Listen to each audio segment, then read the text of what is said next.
Igsoon, faith is not enough kung wala tay action. Dili sapat nga mingon lang ta nga ako nagatuo sa Ginoo. Dili sapat nga tigsimba ko perfect pahalos. Pero kung wala ka nay buhat, sayang lang gyapon. Daghang mga tao karon nga atong makitang relihiyoso. Mosimba.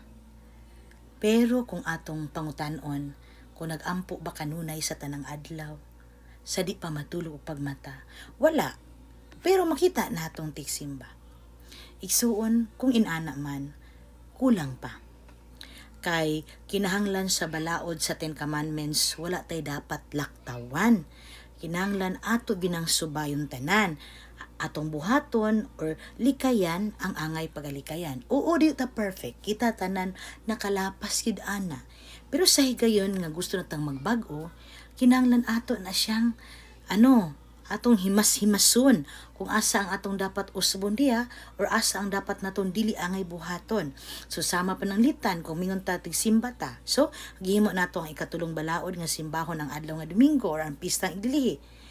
How about ang higugma ang Dios labaw sa tanan? Ang paagi sa paghigugma sa Ginoo dapat may nampuon tang pagkatao or sa tanang panahon gayud. Sa di pa ta matulog og pagmata, dili kay magampo lang ta panahon sa Domingo. Nasa ato pa nga ang pagmahal nato sa Ginoo sinamanara kay magampo raman ta panahon nga kita mosimba. Unya siya niingon man sa tanang panahon magampo ta ug mahalon nato siya. Di nato pwede hinumduman ang Dios panahon sa kasakit lamang, panahon sa kasub-anan, panahon nga do natay pangayoon. Kay realidad ra ba kita nga tao, no? Moduol ug miila lang ta sa Ginoo sa higayon nga kita dunay mga pag-antos na sa kinabuhi. Laktod nga pagkasulti, usahay ang Ginoo mahimo natong last option. Mahimo na lang siyang ambulansya nga need lang in terms of emergency, which is very wrong.